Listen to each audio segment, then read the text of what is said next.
I know I've been on a Divorce Diaries rant for quite a while now, but I just want to take a break to just remind you about this podcast and how I record it. If you haven't heard about Anchor by Spotify, it's the easiest way to make a podcast with everything you need in one place. Let me explain. Anchor has tools that allow you to record and edit your podcast right from your phone or computer. When hosting on Anchor, you can distribute your podcast everywhere. Seriously. On Spotify, Apple Podcasts, and more. It's everything you need to make a podcast in one place. And best of all, Anchor is totally free. Download the Anchor app or go to anchor.fm to get started. Again, that's anchor.fm to get started, or download the Anchor app. You are now listening to the Divorce Diaries podcast with your host, well, that's a secret. No names, ages, or any other identifying characteristics will be used as we protect the young and innocent.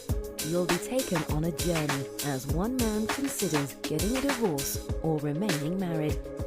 The Divorce Diaries daily entries chronicle the decision-making processes in real time as they unfold day by day. He hopes to add a bit of clarity to his sometimes muddled mess of a marriage. Cheating, overspending, sex, sadness, and betrayal are the characteristics of this marriage. Is he making the right choice? Welcome to the Divorce Diaries. Entire seasons are released on Patreon weeks before anywhere else. At Divorce Diaries Podcast Patreon page. Link below in description. Now for today's episode. So, I'm hopeful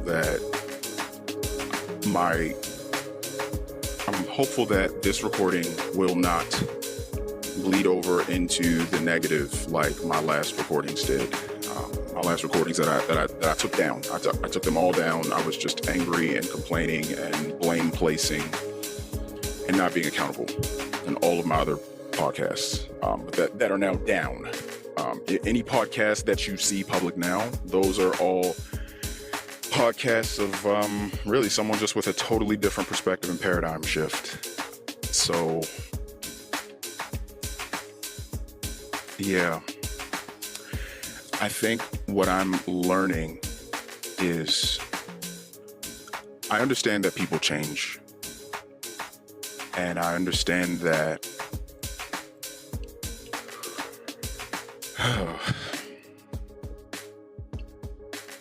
we'll just keep it there. I understand that people change, but I'm acknowledging the fact that people may not change that much. And like, I'll take my parents, for instance. I'll bring them into this because I've had a really tough go of things with my parents. And they both had tough sort of upbringings. My mother's more difficult upbringing was probably a little bit more on the emotional side. She was one of a good many children, one of 8. And, you know, trying to find your place, trying to stick out amongst everyone likely was something that led to my mom sort of being sort of wired the way that she is. And her, what I would call, which I'm not prescribing anything, her sort of manic way that she is. She, sorry, I'm just thinking about, you know, how that statement is very true about how hurt people. And I'm a hurt person and I've hurt people and the people before me were hurt and they hurt me. It's just a real messed up situation all around for everyone. Sometimes some of us get it worse than others, but the effects are deep, lasting, and leave scars that never heal. And my dad, I know I've mentioned here before, but you know, this isn't really giving any identities away from anyone, but he's an alcoholic, and you know, not the good sort of fun kind. He sort of drinks to excess and can become, you know, very violent.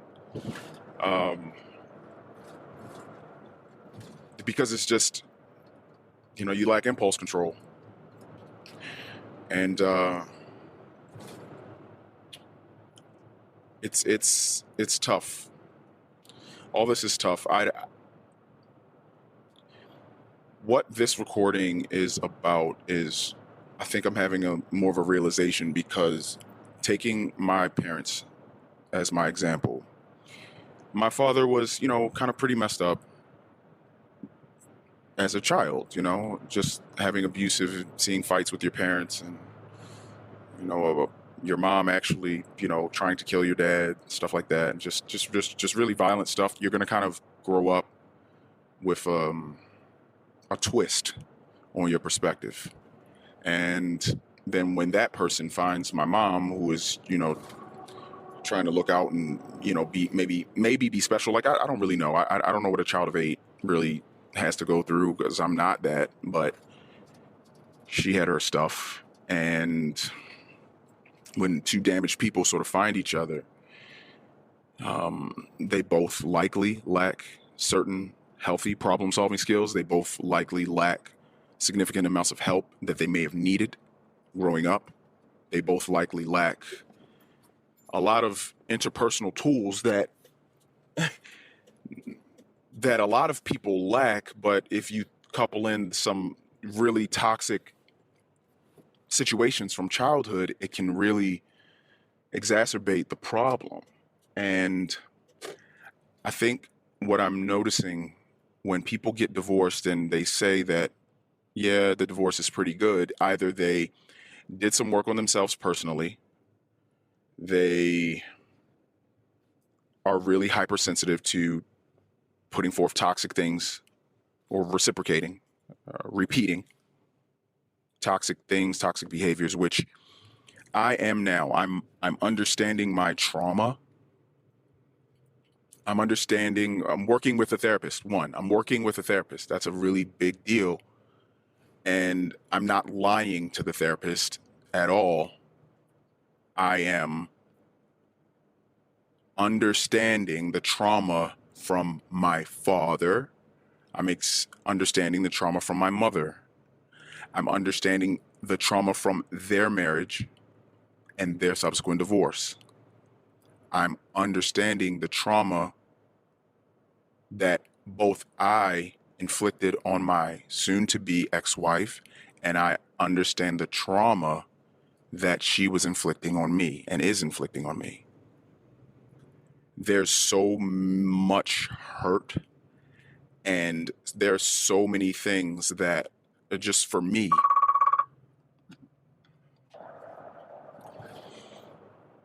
sorry, there's a little blip in the recording. Got a phone call back from my wife, which is what spurred this. What I'm saying is, in this podcast, I think that how your divorce goes will likely be the biggest descriptor on if you should look back and think we should have gotten married or we should not have gotten married. That's it. That's it. If this is a knockdown, drag out fight, if this is total toxicity, if this is dragging back and forth to court, that, to me, I think of my parents. I don't believe that they were capable of caring about another person in the way that a husband and wife should probably be able to care for another person. They both had parents that were married for, oh my gosh, I don't know, 60 years or something, 50 to 60 years, just a very, very long time, but very, very toxic relationships. Paternal side of the family. No, I won't say my maternal side of the family was toxic. Let me take that back. Paternal side, like I said, people trying to kill each other, lots of abuse, sleeping in separate bedrooms, horrible, horrible, horrible, horrible. So that was the picture of health my father had to look at. So he didn't really know what it meant to be a good husband, a healthy husband. My mom, very traditional family, one working person, the man, the woman stayed at home and had the 8 kids and took care of the homemaker. That was it. So it was a healthier look at marriage in the sense that, and I put up quotes, it was a healthier look at marriage because there were roles and duties and positions that were identified. I do this, you do that. And that's what a partnership looks like. It looks like people doing their job or their quote unquote duty, which I'm definitely finding out marriage is more about duty to one another, not in the militaristic sense, but yes, in the militaristic sense. It's about duty. One has to serve the other person. Because, and just bear with me, when I say serve, I do kind of literally mean that. My wife does need my affection. I have to serve that up to her in a way that she wants to consume it. I can't go to my wife and say, nice ass. I mean, it depends on the situation. I can do that, and sometimes she likes that. But other times, she doesn't want that. Oh, you look great in that dress. Ooh, the curves that you bring, I can't see straight. You know, things like that, those are the things that make my wife maybe feel different ways in different situations. So that affection that my wife wants needs to be served to her and served up to her from me. That's what has to happen. And it's non-negotiable because she's going to need that meal, we'll say. She's going to need that meal. And I need to give it to her. Because, like I said, she needs that meal. And what I found in my marriage, she's going to get that meal from somewhere. It may not be where you want her to get the meal from. You may be sad and hurt if she's getting that meal from another place, and you could have been serving her that meal. And the same thing goes for wives. So with my grandparents having a pretty decent handle on their positions, my mother was at least able to get a different perspective on marriage, and that she felt that there were roles that a man should have and that a woman should have. There were roles. Okay? Great. So, me, my wife, we both came from dysfunction, as we all do, but I'm saying it in a way where we all can kind of, you know what you mean when you say dysfunction. Oh yeah, my parents, everything wasn't all great this and great that, which is true. But I just went to a wedding, and the wedding, at least on the groom's side, because that's the side that I know, they are a Christian family, pastor, youth pastor, and wife, she works, and they are just, when you look at an older couple and you see, and you feel like you want to say, that's a strong couple. When you see that, like, man, that's a strong couple. There you go. Strong couple. Strong couple.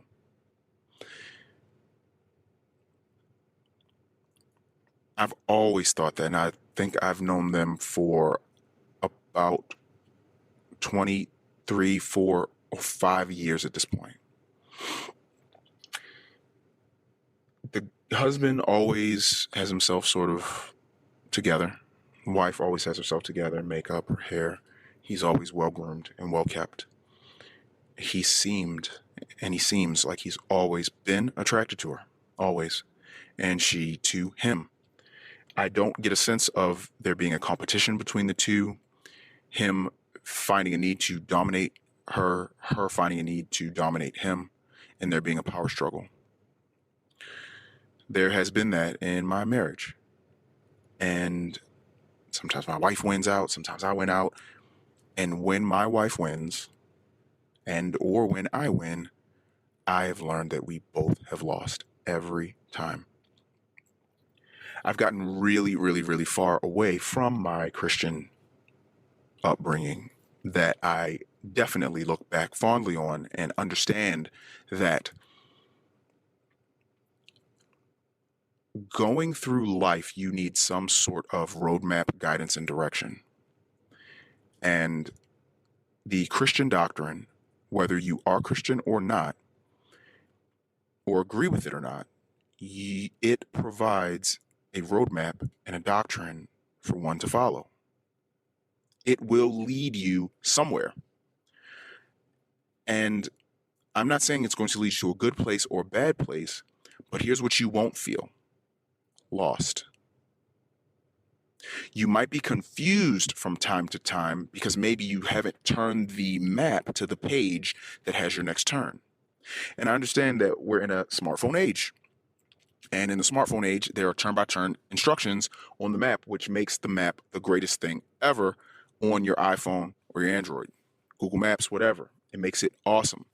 But back in the day, we had to write down instructions or ask for directions because we needed to get to a destination. And the only way to do that was if we had either a vague idea of where it was, and then when we get close, we would ask someone for the exact coordinates on where we had to go, the exact address, the exact street. Oh, the sycamore tree. Oh, two streets past the post office, and then a left at the windmill. Whatever the directions are, you have to remove the fact that you're lost, that you need guidance. And that's what Christian doctrine had. And I got really, really, really far away from it. Life is really long. Really long. And I don't know. I'm in therapy and I'm growing. My wife right now is not. She said she doesn't feel that she needs it. We have very different ideas of how we should go about solving our problems, and we also have very different ideals and ideas on what does a problem make.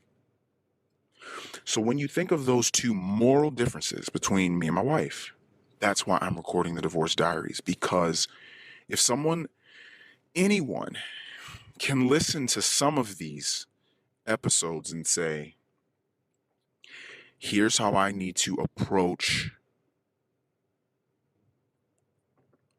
picking a woman to spend the rest of my life with. Well, first, you already have decided that you want to find a woman to spend the rest of your life with. And I'm not naive now. I'm a bit too red-pilled at this point to fall victim to a fairy tale that things will all end up happy in the end.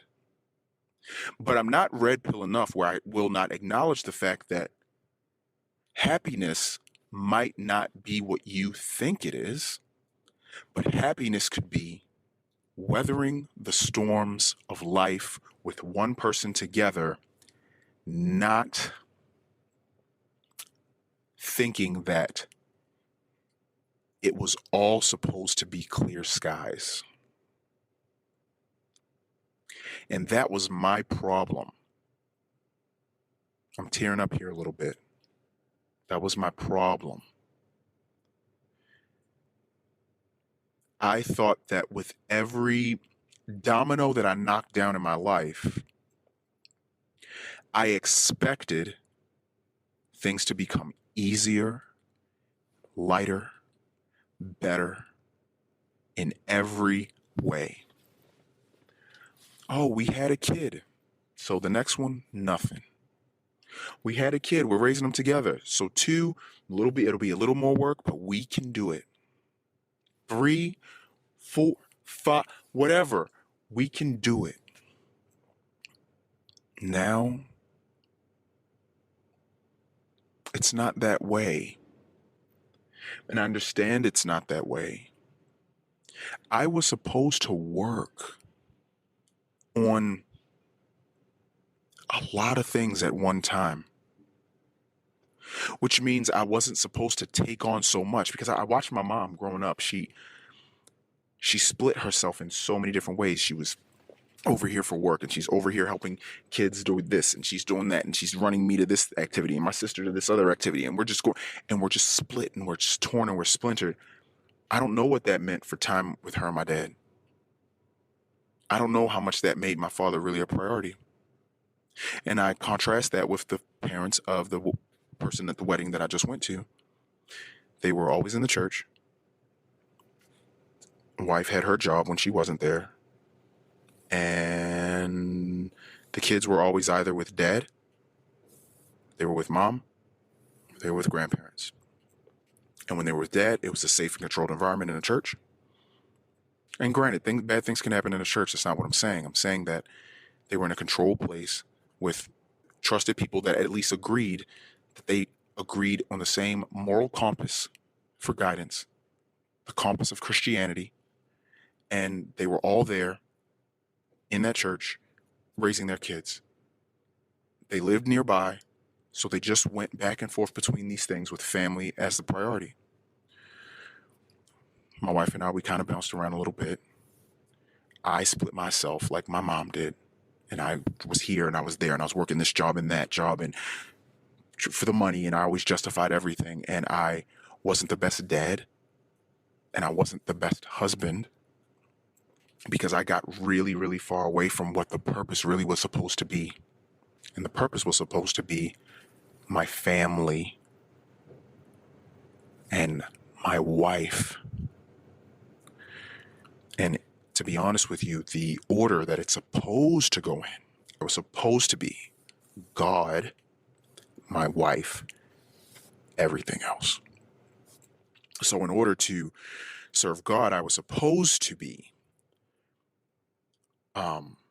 making all of my works, which means effort if you're not Christian, all the works that I do, it was supposed to be for the effort of serving God, and God wanted me to be fruitful and multiply. So that would mean, you could equate that to mean get yourself a good job where you can provide for your family, or find a way to provide for your family in a way that is healthy and sustainable and righteous. Like, don't deal drugs or something, you know what I mean? Just, it was supposed to be that.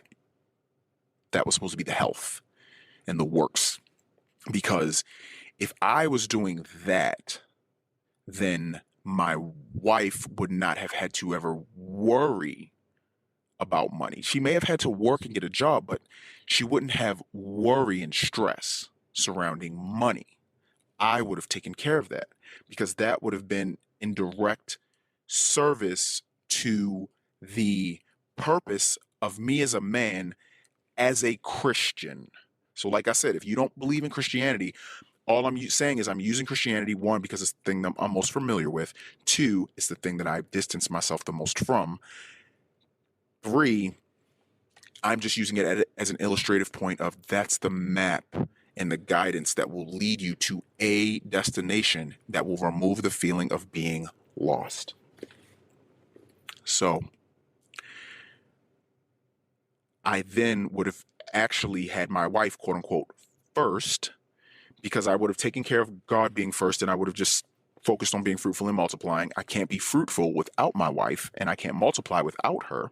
So everything that I do for God would directly be done for my wife, and that would directly be done for my children.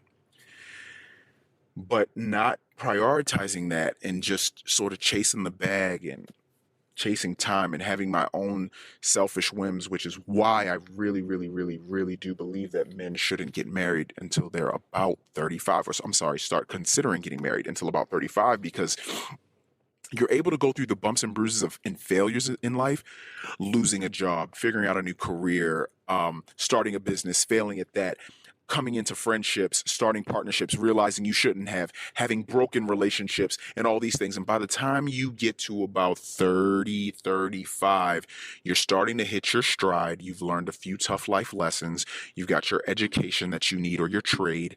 You're building a business for yourself. You're finding something stable. And now you can start looking, as the Christian word would say, you start trying to find a wife, because you've gotten everything else done. So now it's time to find a wife and be fruitful and multiply. And she's going to be 22, 25, whatever it is, where she's ready to start multiplying.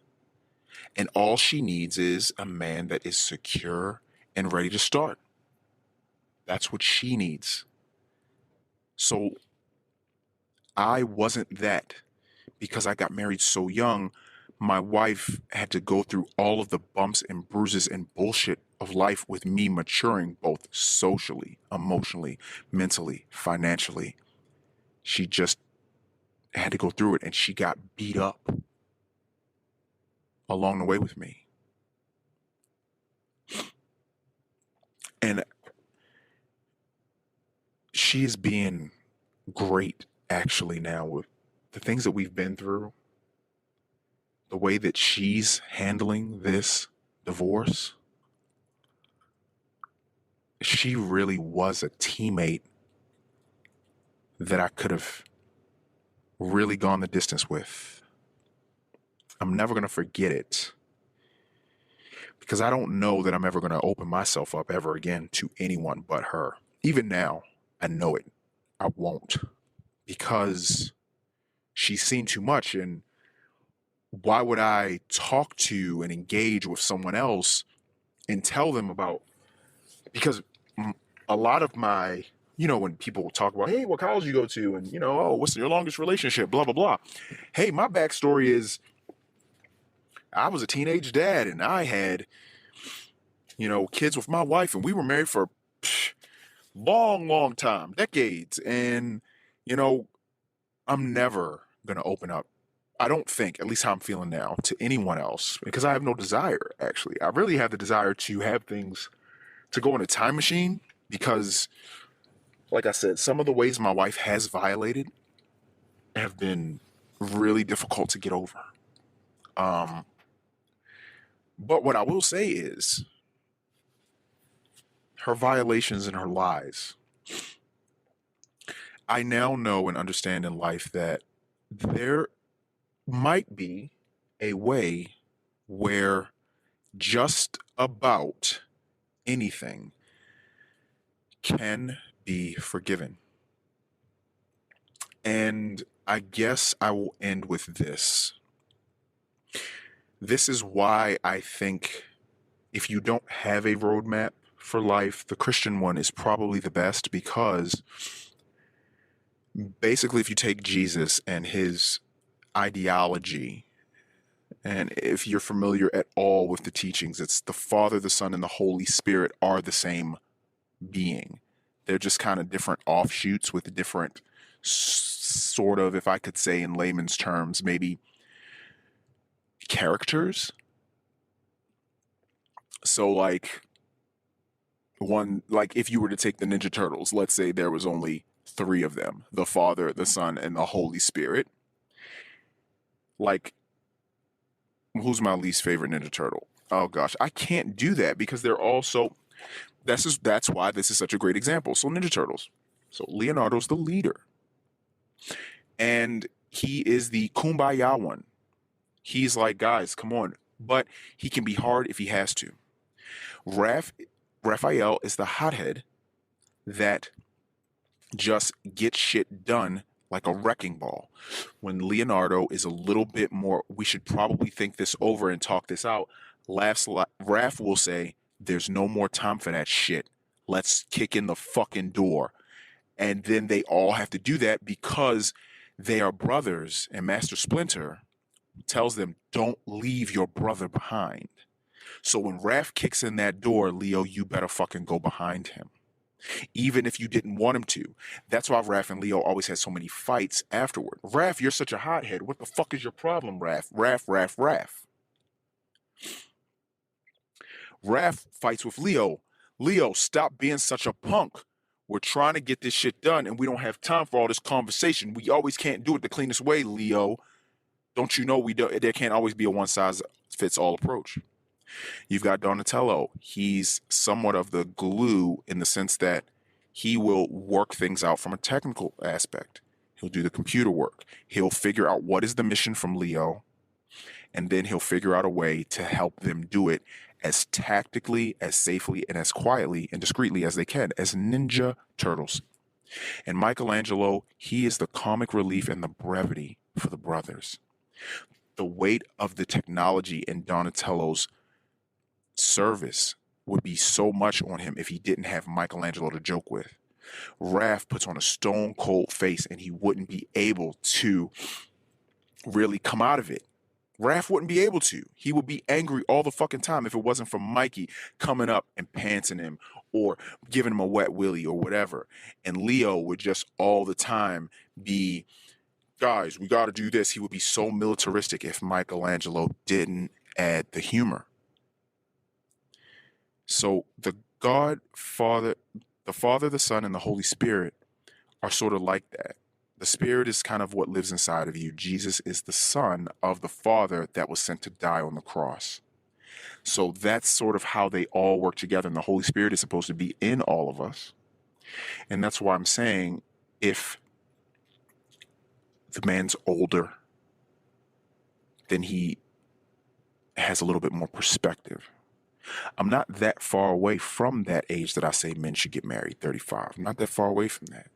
And I understand the growth and change in both perspectives and salary and business acumen and financial flexibility, and everything that I've had over the last 10 years is so much different from in my early 20s when I was clearly just not ready for a relationship of this caliber. I was not ready to support a woman and serve her up with what she would need. And I hadn't finished serving God. I would have never been finished serving God. So, and it has rippled throughout my entire family. Estranged from my kids, some of them. My wife and I are not on good terms. Everything is rough, heavy, bad. Because I was supposed to be a leader, but I just folded up the map, put it in the glove compartment, and then just said, I'm going to try to find my way by myself. It's like, well, where are you going? And I lost sight of it because I hadn't looked at the map in so long, because I looked at it my whole time growing up. My mother's got me in church. My grandmother's got me in churches. I'm all over the place. Church, Bible, pray. I feel like I know this like the back of my hand. I don't need this anymore. What has it gotten me? I didn't know how much I was referencing the Bible. I didn't know that because of the trauma and devastation that I experienced with my family, that I may have needed to hold on to that map for a little bit longer. And then when I thought of putting it down, I should have just picked it back up. It's rough. It's rough out here. When you don't know which way to go. And I know that I want to go back to her. But I also know I might not be able to. A lot's happened, but a lot can be forgiven, and Lord willing, life is long. Wow, that was the Divorce Diaries podcast. The daily saga will continue tomorrow. The full season's episodes are on Patreon now. Subscribe for early access. Click the Patreon link in the description. Hopefully these entries help our anonymous recorder as a form of his own personal therapy. That's his hope and his intention. Will these recordings of life's curveballs lead this family to the best resolution in the end? We'll keep listening. New episodes are released daily on all podcast players, but all episodes are available on Patreon at Divorce Diaries Podcast Patreon page. Until next time.